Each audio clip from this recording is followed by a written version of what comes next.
Recorded Books and One Click Digital present All the Little Liars by Charlaine Harris. Narrated by Thérèse Plummer. Chapter 1. Aurora Teagarden Bartell and Robin Crusoe were joined in holy matrimony on December 8th at St. James Episcopal Church. Officiating at the ceremony was the Reverend Aubrey Scott.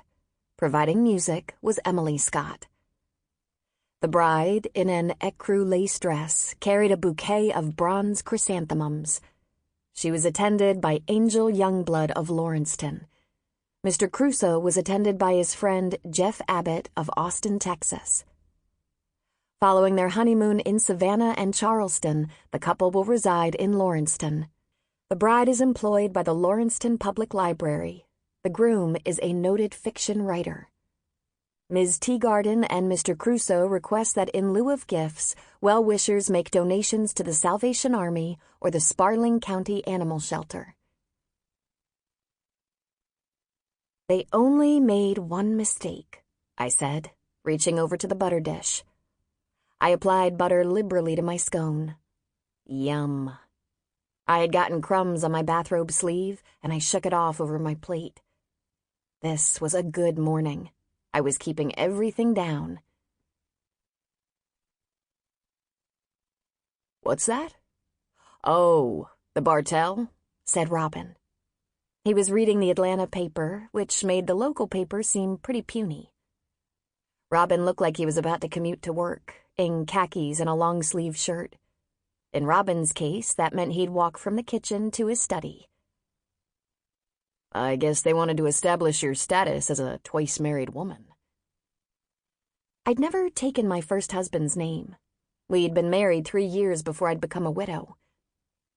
I guess I'll always stick to Teagarden. Better than Crusoe, Robin muttered. I smiled. Matter of opinion. How are you feeling? He looked over the top of the paper. Like I'm not going to throw up. It was a moment-by-moment thing for me. Hey, the day is looking good already. He smiled back at me, but he seemed anxious. Robin had never dealt with a pregnant woman before, and I could tell he wanted to ask me 6 times a day how I was doing. If his good sense didn't tell him, that would drive me crazy. I'd never been pregnant before, so we were even. My phone buzzed. I glanced down at my messages. It's tomorrow afternoon when we go to the OBGYN.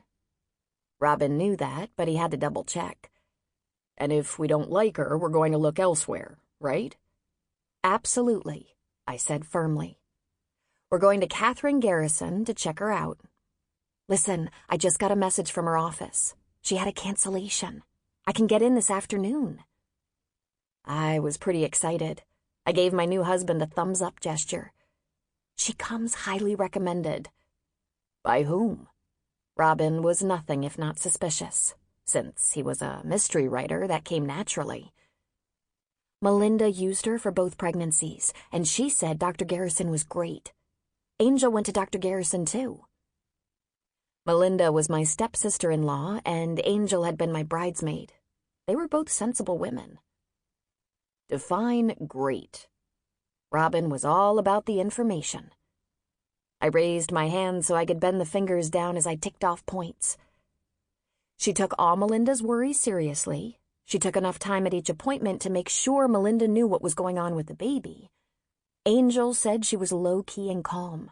And Dr. Garrison served her residency in a Miami clinic specializing in threatened pregnancies. That's good, right?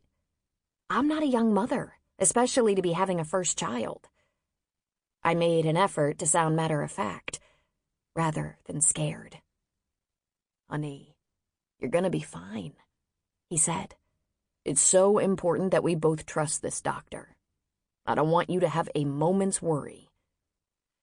Well, that ship has sailed, I said ruefully. That's why I haven't wanted us to tell anyone. I've been waiting for the doctor's exam. I just want to be sure everything is okay. I understand, Robin said. And I knew he did, though we hadn't been married 3 weeks yet. But we had dated before my first marriage. Sample complete. Ready to continue?